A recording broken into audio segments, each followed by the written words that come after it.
It appears to be a bountiful big state budget from a Chancellor with small state, low spending instincts. But it can't hide the fact that millions are still facing a cost of living nightmare.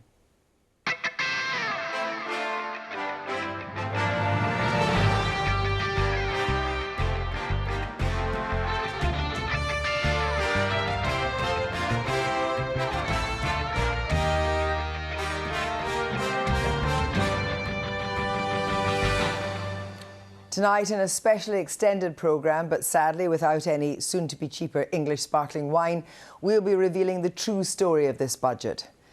What does it mean for the British public, its government and the Conservative Party? The Chief Secretary of the Treasury tells us how they squared the environmentally damaging boost to domestic flights ahead of COP.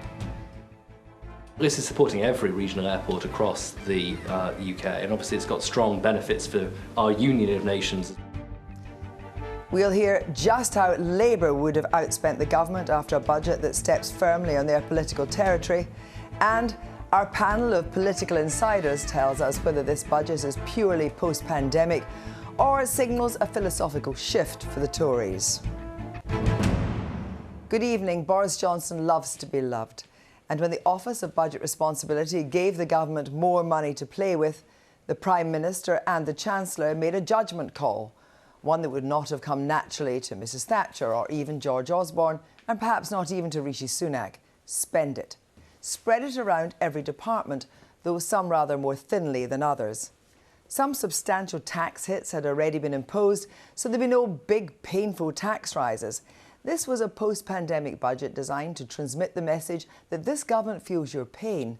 But there are some unavoidable harsh facts. Cost of living is rising, food, energy bills and fuel, and so is inflation. And budget documents show that household income growth will be less than 1% a year over the next 5 years, virtually stagnant. So how will all that feel as the winter comes? First up, here's our political editor, Nick Watt. Unremitting bleakness for nearly 2 years, and now finally some light. A faster-than-expected economic rebound has provided some wriggle room for the Chancellor. But dangers lurk.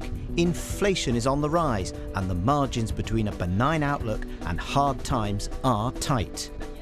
I call the Chancellor of the Exchequer to make his budget statement. So today, caution from the Chancellor, but a firm eye on the future. Today's budget does begin the work of preparing for a new economy post-COVID. The Prime Minister's economy of higher wages, higher skills and rising productivity. At the heart of this budget was a better forecast of the scarring of the pandemic. That has gifted him £35 billion. 15 billion of that will go on spending and 20 billion on repairing the public finances. The Chancellor is on course to beat his own fiscal rules by 17.5 billion by 2024-2025. But that is quite tight, only 0.6% of GDP. And so the Chancellor is delivering the biggest increase in spending in one parliament so far this century, with inflation-proof spending increases for every department, the restoration of the aid budget and a £2 billion tax cut for the lowest paid. And that cut should be seen as a signal of intent to Conservative MPs, alarmed as the Chancellor raises the tax burden to its highest level since the early 1950s. Yes, we've taken some corrective action to fund the NHS and get our debt under control. But as we look towards the future, I want to say this simple thing to the House and the British people. My goal is to reduce taxes. By the end of this Parliament, I want taxes to be going down, not up. We have a cost of living crisis. A late Labour substitute after Keir Starmer tested positive for COVID, and an attack on both Prime Minister and Chancellor. The truth is this. What you get with these two is a classic con game. It's like one of those pickpocketing operations that you see in crowded places. The Prime Minister is the front man, distracting people with his wild promises. All the while, the Chancellor dips his hand in their pockets. This was a budget obviously delivered by the man who stepped out of that door earlier today. But a Chancellor who takes great pride in being a fiscal conservative, delivering flourishes on spending, well, that did rather feel like his neighbour over there has stamped his mark on this budget. Have changed now the fiscal position. A Johnson or a Sunak budget was the obvious question. Well, it's both is a short answer, because they've obviously agreed it between them. But I think it's fair to say that when it comes to the future, we're going to have to look very carefully at making sure that the government doesn't overstep the mark in terms of spending if things are getting more difficult, and that it has enough buffer against its fiscal targets to make sure that we meet those targets. Now, history on fiscal targets has not been great. Chancellors have tended to drop them or change them or move them further down the line. I don't think we're in a position where we can afford that luxury. So, Charlotte Pickles, can I ask you about... One Tory thinker says there are good reasons for the spending now. If you look at both the level of tax that we're hitting, but also the percentage of GDP that is actually going on the state now, it's some of the highest sustained levels that we've seen in decades. So it is certainly I suppose, a larger state, a bigger state budget than we would ordinarily expect from the Conservatives. That said, we're of course in rather unusual times. We've seen incredible pressures, obviously sky-high borrowing because of an emergency. So perhaps we're seeing the high point of expenditure for the Conservative government, but perhaps we might see that falling a bit more in the next few years. All quiet after Rishi Sunak delivered his first budget without coronavirus as the main act. Less calm across the road where Tory MPs are grumbling. Well, Nick is here with me now, and so is Ben Chu, our economics editor, to talk through what today means. They'll be with us throughout the programme. First of all, Ben, the big economic story. The big economic story, Kirsty, is that the Chancellor got a major fiscal windfall from the Office for Budget Responsibility, which downgraded its estimate of the amount of damage, long-term damage, that the pandemic will have done to the UK economy and the UK public finances. Now, against expectations, the Chancellor didn't simply bank all that windfall in lower borrowing, nor did he cancel his planned tax rises. Instead, what he did was he committed to spending around half of that windfall on public services. Indeed, he's actually undoing some of the pretty controversial cuts to departments' budgets that he'd penciled in back in March. He's now going to be spending around 10 billion more over that period. So overall state spending now, as a share of GDP, is heading to its highest sustained level since the 1980s. However, we should take an even bigger step back, because you'll remember those national insurance tax hikes in September and the corporation tax hikes in March. Those are going to take taxes as a share of GDP to its highest level since the 1950s, around 36%. Now, the big question, of course, is all this for keeps? Now, the Chancellor did say today that by the end of the Parliament, I want taxes to be coming down. But if we judge this government by its actions rather than its words, so far we are definitely charting a course, as you were hearing, to a larger state. And we seem to have a party leadership which is comfortable with that. So that's a pretty major economic and political shift. Tell me the implications of this budget for net zero. Well, speaking to analysts today, it's definitely not a good look in their view for the government to be not putting up fuel duty, our biggest carbon tax, again, and to be cutting domestic air passenger duty ahead of COP26 next month. But bear in mind too that this fiscal statement showed us that the total government spending committed to decarbonising our homes, putting on all those heat pumps, is around £6 billion. Now, that's less than a tenth of what these analysts estimate is needed to complete that job. And it's also about £3 billion less than the government, the Tories, put in their own manifesto in 2019. So this is an area, at least, where despite all those net zero pledges and rhetoric, the government still seems to want the market rather than the state to do all the heavy lifting. And that's a judgment that many analysts think could be a risky approach. And obviously prepared to take bad headlines over emissions. That's right. They've made that calculation. Look, Nick, turning to you, whose budget actually is this? Where does it leave Rishi Sunak tonight? Well, lots of gags amongst Tory MPs that Rishi Sunak was entitled to append his trademark signature to this budget, but that it was actually written by Boris Johnson. And you heard right towards the end of the budget statement in my film there, Rishi Sunak saying that it is his goal to reduce taxes towards the end of this Parliament. Now, tonight at the 1922 committee, he went much further than that, and he said in future every marginal pound should be put into lowering taxes. So a big signal there. But what has the response been both on the front benches and the back benches? Well, I was struck sitting in the chamber how there was sort of no overwhelming cheers until right at the end when he talked about lowering taxes. One MP, Tory MP, told me how it was rather dull. There was no atmosphere. Now, there are a range of views. So there are some Conservative MPs who are really concerned about that increase in spending. Interesting, Robert Jenrick, who was recently sacked from the Cabinet, is a big ally of Rishi Sunak, showered him with praise for taking us through the pandemic. But then he said he's worried about the size of the state. He said it's up to 1976 levels when, of course, Dennis Healey famously went cap in hand to the IMF. And then there are a growing number of backbenchers and ministers who are unhappy with Rishi Sunak himself. I spoke to one minister who said that they speak for many ministers, and this person told me we're getting a bit fed up with Rishi Sunak showing off all the time. All those tweets with his personal signature. Rishi Sunak seems to think that this is all about him. And then this minister said to me, we've all been watching the Blair Brown documentary, and that should serve as a warning of what can happen when a chancellor thinks it's all about them. Stay with us, Nick. Well, earlier today I spoke to Simon Clarke, Chief Secretary of the Treasury. I asked him about the return to public spending levels of 2010 in education, pupil spending levels, and if he was proud of the situation. Well, we are very proud of the fact that we're able to invest more in our schools, and pupil spending is rising by £1,500 over the course of this Parliament. But nothing like the catch-ups are wanted. Well, we're investing £5 billion in education catch-up, and the crucial thing is here, Kirsty, that these are evidenced interventions. He wanted £15 billion. In the end, we've looked at the interventions that really work around tutoring and around making sure that we have the extra hours in the system, particularly for 16 to 19 education, where we think that the evidence is strongest, so those hours make the difference. And look, we have to balance, at any fiscal event, you have to balance the competing priorities, but we are confident here that we've got a good balanced package which will allow, well, crucially, the most disadvantaged pupils to benefit the most, but also those parts of the education system, notably skills, that have seen historic underinvestment, to get that extra bang for their buck. It takes pupil spending per pupil back to 2010.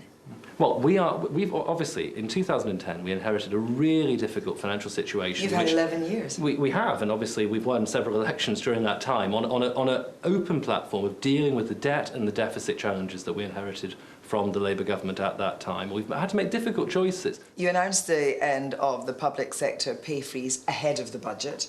The OBR says inflation will be up to 5% next year. Presumably anything less than a 5% pay increase for public sector workers will actually be a real terms pay cut. Well, what we've said today is that we obviously are in a position to end the public sector pay freeze, which we think is the right thing to do. We simply don't know at this point exactly how the inflation situation is going to pan out. I suspect that, well, I think that the central estimate is 4.4%. So you wouldn't want it to be less than 4.4%? Well, we're not going to preempt what the pay review bodies will conclude, and nor are we going to preempt, we don't need to preempt at this point, actually, within the settlement, what the right thing to do is. What we have done is allocate headroom within the settlement to make sure we can adapt to the situation that we're going to see in the new year. But I'm asking you, morally, would it be acceptable to give public sector workers, for example NHS workers, less than the rate of inflation? Because that would be a pay cut. Even if it's exactly the rate of inflation, it's not a pay rise. Well, we've obviously been pleased to protect NHS workers from the impact of the public sector pay freeze during the course of this year. What I would say is, very simply, we will look at the recommendations of the pay review bodies in the round. We've shown with the above inflation increase to the national living wage, 6.6%, that's been announced, that we're not afraid of making big, bold interventions to support living standards. You're a Middlesbrough MP, yes. And of course Teesside Airport is this shiny, now nationalised entity. And now the Chancellor, flying in the face of every environmental policy, is incentivising UK internal flights. Isn't this just about helping the Tory Mayor Ben Houchen? It's kind of pork barrel politics, isn't it? No, I mean, this is supporting every regional airport across the UK, and obviously it's got strong benefits for our Union of Nations as well as for the regional airports. It's a political move, isn't it? You said that today. It's a measure in support of the Union. It's a political measure. Well, there is absolutely no harm in our supporting the Union, but also there are very strong economic benefits to improving connectivity between the nations and regions of the UK. And what we're doing here is simply redressing that balance, because the EU effectively precluded us from offering this lower rate when we were a member. What we're doing in parallel is increasing the APD rate for ultra long haul flights to places like Australia. Let me just ask you, how can the Prime Minister go to COP26 next week, ask world leaders to redouble their efforts to reach net zero by 2050 when the Chancellor has just jump-started subsidised domestic air travel and hasn't put up fuel duty as expected? You know, the biggest carbon tax we have. Well, we haven't increased fuel duty for 12 years now. We think that's the right thing to do because we want to protect families against cost of living rises. The UK has done better than anyone in the G7 in terms of decarbonising our economy since 1990, while also achieving strong economic growth. This flies in the face of environmental policy to subsidise internal air travel when we now have a complete rail agenda, when there's lots of alternatives. Well, in the end, I do not believe that the way we get to net zero is by destroying the aviation industry. We think that we want to support that, and I make no apologies for doing that. But also what I would say is this budget and this wider spending review needs to be seen in the context that we are spending billions on decarbonising aviation through Jet Zero, decarbonising maritime, zero emissions buses, lots of investment in the rail network. Was the government secretly planning this anti-environmental budget move when it announced the 30 billion net zero strategy Build Back Greener just 8 days ago, or was it factored in? All of this is seen in the round. So was it factored into that? Well, there was of course a cross-government conversation about what our priorities are, but what we're doing with the net zero strategy is enabling a big seismic changes to the way in which we live our lives, because aviation is going to be needed into the future. What we want to do, and a part of our wider strategy on net zero, is to get to clean aviation, and the government is supporting trials of clean aviation fuels. Finally, this budget shows that the government has simultaneously managed to create the highest taxes since 1949, and yet most departments are not even back to their 2010 day-to-day spending levels. That is quite some feat. Well, we make no apologies for the fact we are spending more as a government on public services. I think that's the right thing to do. Clearly, the government needs to live within its means, and one of the tests that we've set for departments, which we have achieved, is a 5% efficiency saving, and also to start bringing headcount down over the course of this Parliament back to the 2019 to 20 levels that we had before. So we will play our role, but we also recognise that the state has a role to play in achieving some of our policy priorities, and the Chancellor was very open about the fact that this is something which is a philosophical shift, if you like. So it's a philosophical shift. So this is years. interesting, just finally. This is new conservatism then? I think it's fair to say. It's new conservatives, high spending and actually high taxes. Well, what we want to see is to get the economy turbocharged, to unlock the productivity and to deliver growth more evenly across the UK. That does require some upfront spending. We are, as I say, we're not shying away from the fact we are making big calls in terms of the investment in our infrastructure, but where there are chances, as the economy recovers, to cut taxes, as we've shown through our action on business rates today and as we've shown through universal credit taper relief as well, we will do that. And I suspect that over the course of budgets to come between now and the next election, as the Chancellor hinted, we will look to ease the burden of taxation on the public. Obviously, all the trajectories on debt and growth look very positive at this point, and that's something which we are determined to keep going over the rest of this Parliament. Minister, thank you very much. Thank you. Thank you. Well, I'm joined now by Pat McFadden, the Shadow Economic Secretary to the Treasury. Good evening, Pat McFadden. First of all, this budget surely is evidence that Tory tanks are firmly parked on your lawn, or, as one commentator said today, parked on the lawn, driven them into the living room, started ransacking the fridge. No, I think what the most striking thing about the budget to me was the statement from the Chancellor that tax levels are now at the highest level since the early 1950s. And there's two reasons for that. One, of course, we've had the coronavirus pandemic, but the second is low growth. And if you look at the history books to see the last Conservative leader who was coping with such a high tax and low growth environment, the Chancellor stood up at the end of the budget to portray his Thatcherite credentials. But the memory really comes of Ted Heath. We have a Heathite government now trapped in this circle of high taxes, high prices and low growth. Well, let's just see if we can put some clear blue or red water between you. When it comes to public sector pay rises, the cap is off now, the freeze is over, inflation is running at 4%, probably up to 5%. Would a Labour government commit to an above-inflation pay rise for public sector workers? you've got to at least keep pace with it if you don't want people to be suffering a real terms pay cut. Now, the pay bodies will do their work, but you've seen the inflation projections from the OBR today, looking at between 4 and 5%. If people's pay doesn't keep up with that, then they're going to be suffering a real terms pay cut. And remember, in addition to that factor, they've got tax increases coming in on top of that next April. So you would go for absolutely an higher inflation rise or an above inflation rise? We don't want to see people's real terms pay cut. So it would be above inflation pay rise then? You've got to at least keep up with it, or else you have a real terms pay cut. Labour says its fiscal rules are can't borrow to spend unless it's capital spend. So what do you disagree about with what Rishi Sunak's fiscal rules are? They're just virtually the same. Well, we set our fiscal rules a couple of weeks ago. They were to fund day-to-day spending out of the revenue that you raise. But I'll tell you where there's an obvious difference. The transition to net zero today in the budget was almost entirely absent.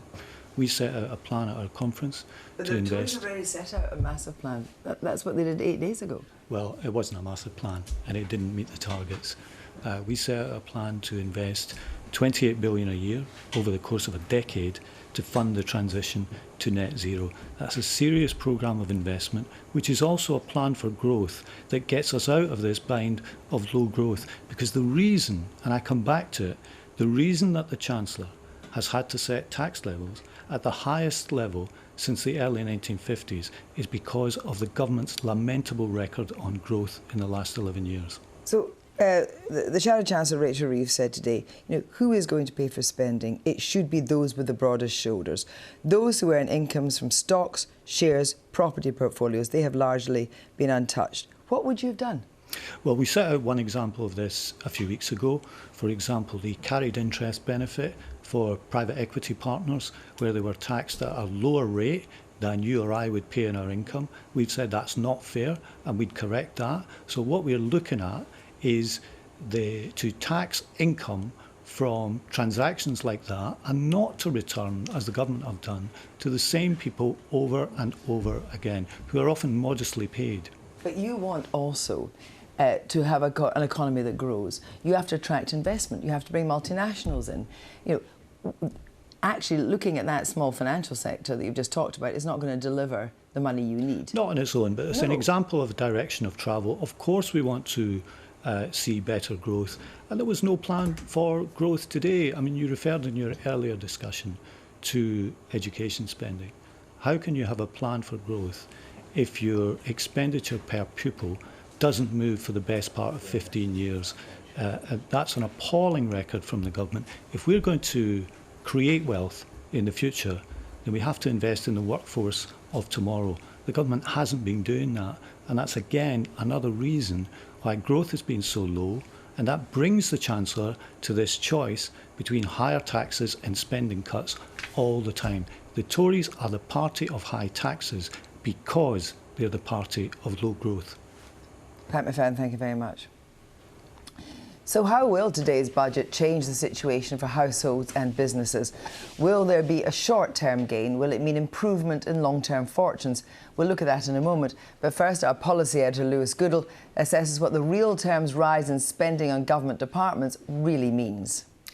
Yes, Kirsty, today we heard a lot from the Chancellor about a shift back to public spending. The idea, as he said, of the Conservatives as the party of public services. Indeed, he talked about returning to 2010 levels of spending in certain areas. Well, let's take the long view about what's happening to public spending in this spending review and over the last decade. Now, it is certainly true that we're now looking at solid, above-inflation spending increases across government departments. That hasn't been true for the years that we've had, for many of the years we've had Conservative government since 2010. Look at this. This is the planned budget increase across each different government departments from 2021 to 2024-25 in percentage terms. How much each of the different departments are getting extra each. Now, you can see it's good news for some departments. Local government, 9%, business, 7%, Department of the Environment, just over 5%, about 3% on average across the piece, and some seeing, as I say, very significant increases, especially over the next couple of years. But then let's take the longer view and compare that average 3% departments are getting in this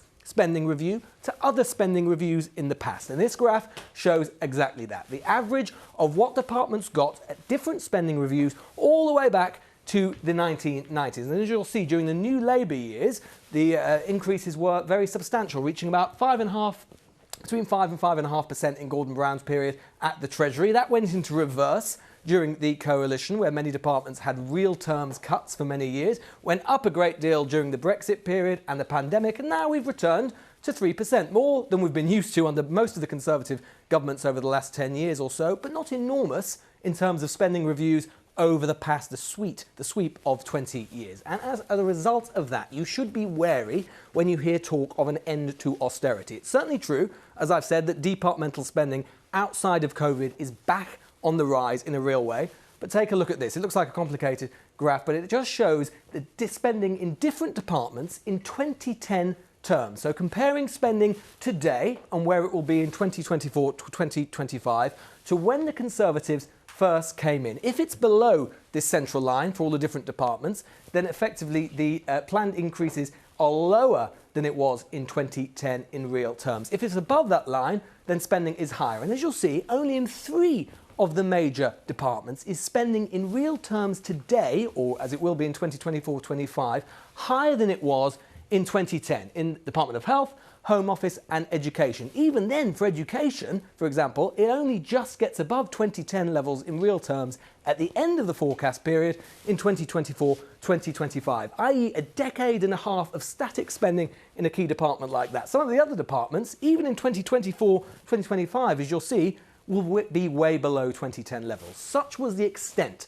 of the cuts in the last decade that even with some substantial increases planned, we're not getting close to reversing what happened before, i.e. austerity may have come to an end, but it's not been reversed, nowhere near reversed in many cases. And remember, in terms of departmental real terms budgets and indeed our real incomes, much will depend, of course, on this, inflation. As you'll see, the OBR is saying that inflation, really high at the moment, about 4%, will get back to normal over the next couple of years, back to about 2%. That's the hope. But if it doesn't work out that way, everything that we've just been talking about gets thrown up in the air, and those real terms increases for the departments start to be eaten into by inflation at the end of the forecast period. So yes, under this Conservative government, to some extent, we are seeing a different form of conservatism. Higher tax, more pro-spending. But whether you think it's a good thing or not, in many cases, in terms of overall departmental spending, we're still far away from where we were before the Conservatives first came to power. Kirsty.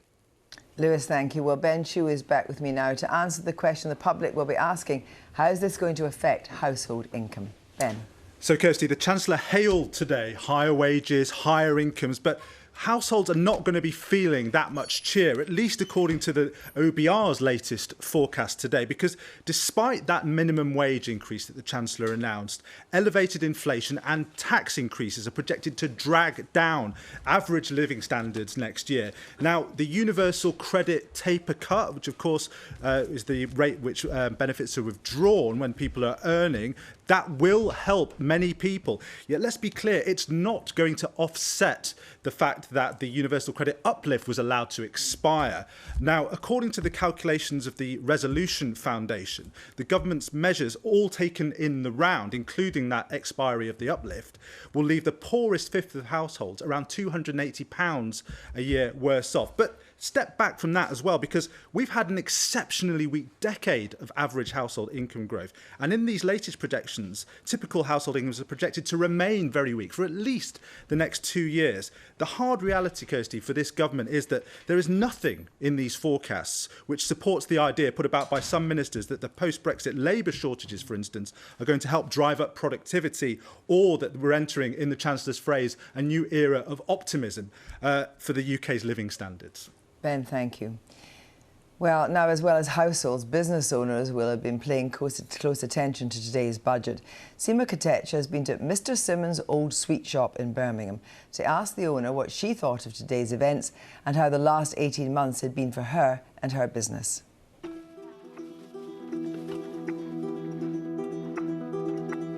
It's been so challenging. It's been probably one of the worst times of my life. So unprecedented. There was times I was thinking I was going to lose my business, going to lose my home. The Chancellor struck a very optimistic tone in the budget. His rhetoric was very positive, the economy's growing. Do you feel that optimism yourself? The real life story of it is, of an independent someone like myself, is that the news today it's daunting. It's still the unknown, because he's saying inflation is going up, and it means my prices are going to go up. As you just touched on there, inflation, he says, is going to go up even further. That's what the OBR is saying as well. So the price of your raw materials will go up. Tell me how that will reflect on your goods. At a shop like mine, we've got pensioners that are coming in. We've got people that, you know, have a few sweets because they've only got a few pennies left. So every single penny is going to make a difference. So now, with inflation going up, I'm going to have to put my prices up. Let's talk about the national minimum wage. You've got staff here, you're going to have to pay them more. I have to pay out more wages, but my till's still going to be potentially 50% down. So I'm scared, and it's troubled times, it's the unknown. He has announced a new 1-year 50% business rates discount, and you will benefit from that. Mm-hmm. So surely there is some positive news for you there. Even dropping it down by 50%, which we're very grateful for, will it still make ends meet? Will I still be able to make that payment? Time will tell.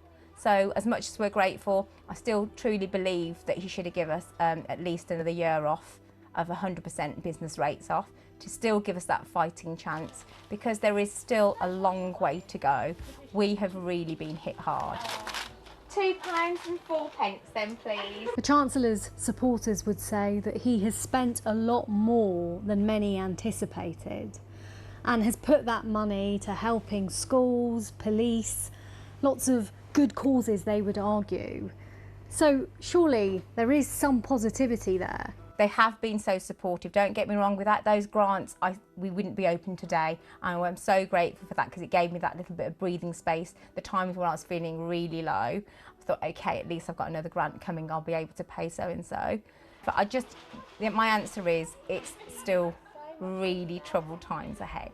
In my head, if I make it to next year, it means I've got through it. At this moment, Seema, I haven't got through it. You're welcome. Thank you. Have a lovely day. See you soon. Bye. Seema Kotecha in a sweet shop. So let's make sense of all this with our panel. I'm joined now by The Economist magazine's Soumaya Keynes, who I'd like to say is no relation to the eminent Economist, but apparently she is. Also with me in the studio is the editor of The Spectator, Fraser Nelson, and down the line by political editor of the Liverpool Echo, Liam Thorp, and Rachel Watson, the deputy political editor of the Scottish Daily Mail. Thank you all for joining us. Fraser, coming to you right back to the top of the programme, when Nick said, what have you been hearing, both from the front benches and the back benches, was that Rishi Sunak had a bit of a hit for himself, and that actually the swagger wasn't going down well. Well, certainly it's the case that a lot of Tories who thought Brexit would bring a low-tax, more competitive economy are finally working out that we're heading towards a European model, high-tax, high-spending, the highest taxes for 70 years. And this is a bit difficult to square with this kind of low-tax competitive language, which the Prime Minister and the Chancellor keep coming out with. But it comes to a point where the Tory backbenchers are beginning to work out, actually, no, we're going in a very different direction. We're taxing more than Blair, Brown, even Healey ever dared to do. And I think this is a bit of a slow realisation. But then again, Rishi Sunak is kind of forgiven, because the backbenchers know that the tax rise was Boris Johnson's, that he wanted this national insurance increase, he wanted to subsidise the care homes of the wealthy elderly people, and that Rishi Sunak wasn't wild about it, but he kind of had to pay the bill somehow. So whose budget was it in the end? Are you saying it was a combination, or did actually Boris Johnson get his way? It is a combination, and the spending part was Boris Johnson's, but then towards the end, the tax cut, especially for the working poor with the universal credit taper, a big move, that was Rishi Sunak's. The alcohol tax reforms, that was Rishi Sunak's. He almost made his personal manifesto at the end, saying, yes, look, I'll be back. I want taxes to come down. I didn't come into politics to yank them up to 1950 levels. But then again, that's exactly what he's done. So you can't really escape the blame. Rachel Watson, just looking at from Scotland, the funding increase the Scottish Government was £4.6 billion at 2.4% a year. Kate Forbes, the Finance Minister, argues this would have come through 7-year EU programmes. It looks like being bountiful, but actually it's just simply a replacement. It's not any kind of improvement. Yeah, so I think the Chancellor was trying to make this budget sound very much, he, in his own words, he said one family, one united kingdom. He wanted this to show what the UK government, what being part of the Union could do for Scotland. I think obviously the Scottish government, whatever Rishi Sunak gave, was not going to be enough. But the most interesting part of the budget for Scotland, I think, is the levelling up and the money that will come through that, which is obviously on top of the £4.6 billion in Barnett consequentials and the money that will come through there. It will be this money that goes directly to councils, which, again, the SNP and the Scottish Government aren't happy about, because they say that this undermines devolution, because this money will be going directly from the UK government to councils. The Scottish Government won't be allowed to have a say in how this is spent. It will be to fund projects like road infrastructure, museum upgrades. And the UK government hopes that this will be the kind of spotlight for Scotland of the budget. These are projects that communities can look at and say, they don't care where the money's coming from. So this argument from the Scottish government. But then presumably there's no corollary that that's actually going to dampen down support for independence. I mean, Michael Gove apparently said today, I don't care if they know where the money comes from, doesn't know where the money comes from the government. Actually, that doesn't matter now. I mean, does he get his fingers and toes crossed when he says that?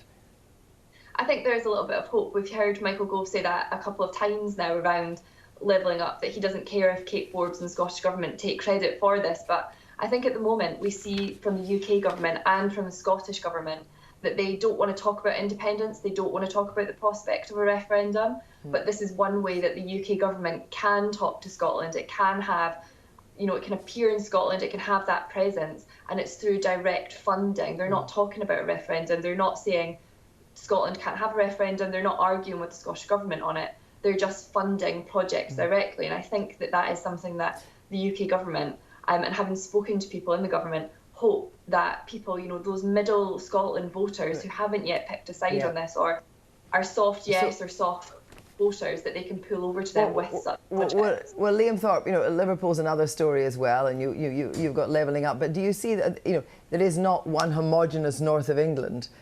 Do you see and do you see discrepancies? And I actually wonder what you make of the whole, internal air cut in duty.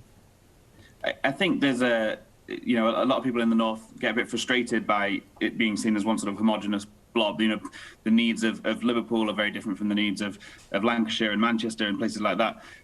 It's a very interesting budget today. I don't think I've ever reported on a situation where the Liverpool city region, where Merseyside has been handed, hundreds of millions of pounds in some ways when it comes to public transport, and we're going to have some kind of investment in a Beatles-led music museum type situation in Liverpool. But when you look at how people are actually going to cope with this, the daily lives of people, and I think it was Paul Johnson of the IFS said, this isn't really actually going to help people's living standards. Merseyside, we've got some of the worst levels of deprivation in the entire country.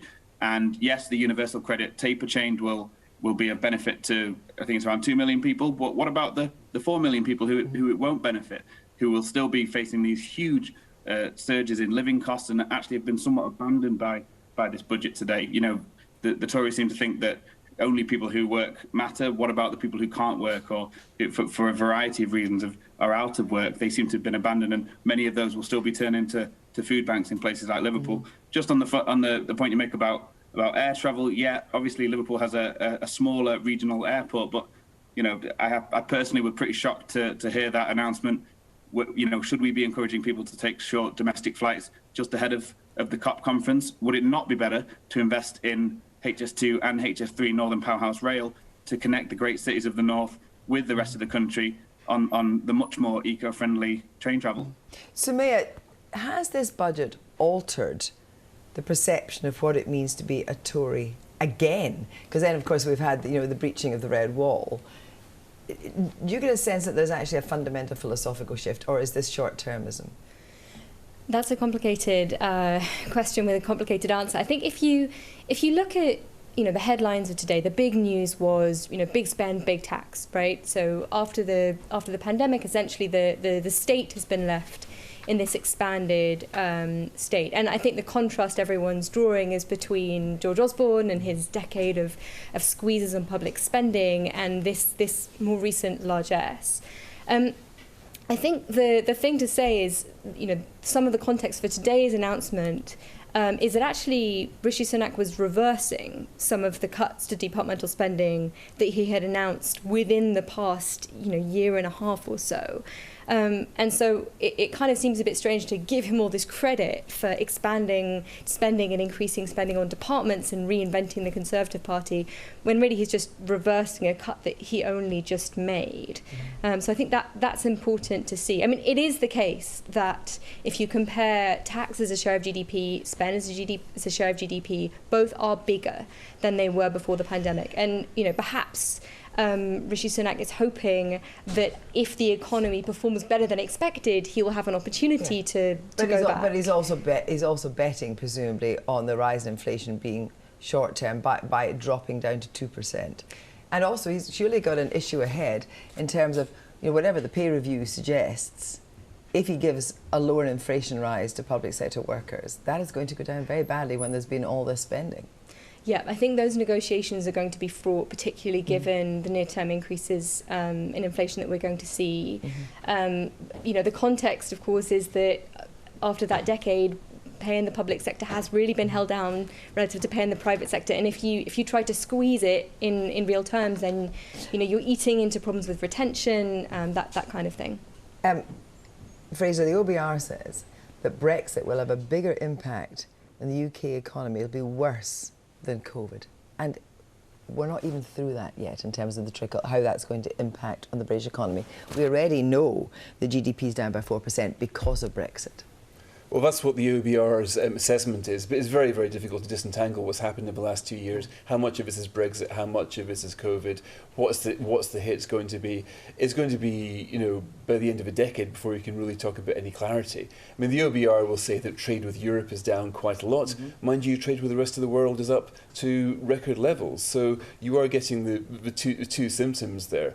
And then the OBR, its estimates, I'm afraid to say, are all over the place. I mean, the main reason that we've got all this fiscal headroom right now is because the OBR got it so wrong 6 months ago. And at the time, Rishi Sunak did think that the OBR had made a mistake. That's why he spent a lot more than he thought he'd get away with. Right now, the OBR has rewritten its forecasts, and it will probably do so quite a few times again. So, finally, who do you think the winners and the losers are out of this budget? The winners certainly are the working poor. Anybody who's in universal credit will now be able to keep far more of the extra money they earn than they were down to before. If you're working, exactly. And also we've got a record number of vacancies in Britain, 1.1 million. There's never been a better time to find a job. Those conditions are quite good right now. But the skills match doesn't hit the jobs that are there. That's part of the problem. Yes, and what we're seeing now is that parts of the economy which are missing those skills gaps are paying a lot more, 20% more in some times. So that adjustment is painful, but it does mean that people, especially lorry drivers, are being paid 20% more than they were at the beginning of the year. It is a difficult mismatch. The Brexit factor does mean that there is a labour shortage, but that labour shortage does benefit workers whose salaries are going up, people looking for work who've now got a huge number of vacancies in front of them. Thank you all very much indeed. And just now, a quick chance to talk to Nick Watt with tomorrow's front pages. He's had a good chance to look through them. So, Nick, let's begin with The Guardian. And on the front of The Guardian? Yes, so The Guardian is talking about how Rishi Sunak wants to spend now and tax later. So this is obviously, as we're saying, focusing very much on that very high level of spending. But as we were saying, towards the end of his budget statement, he did talk about that aspiration of cutting taxes. Also, according to The Guardian, Chancellor criticised for lack of green measures ahead of COP26. Daily Telegraph hate big spenders, unequivocal, but top there. The Tories' nightmare conversion to Brownism can only end in catastrophe. Yes, that's right, and you're seeing that in other papers as well. Hey, big spender. The Daily Mail is also focusing on that. But I don't know whether you've got the Daily Express. They are solely focusing on how he does have a mission to cut taxes. But remember, that is an aspiration at the moment. Nick, thanks very much indeed. And that's all from all of us tonight. Thank you to everybody who took part. I'll be back tomorrow. Goodbye.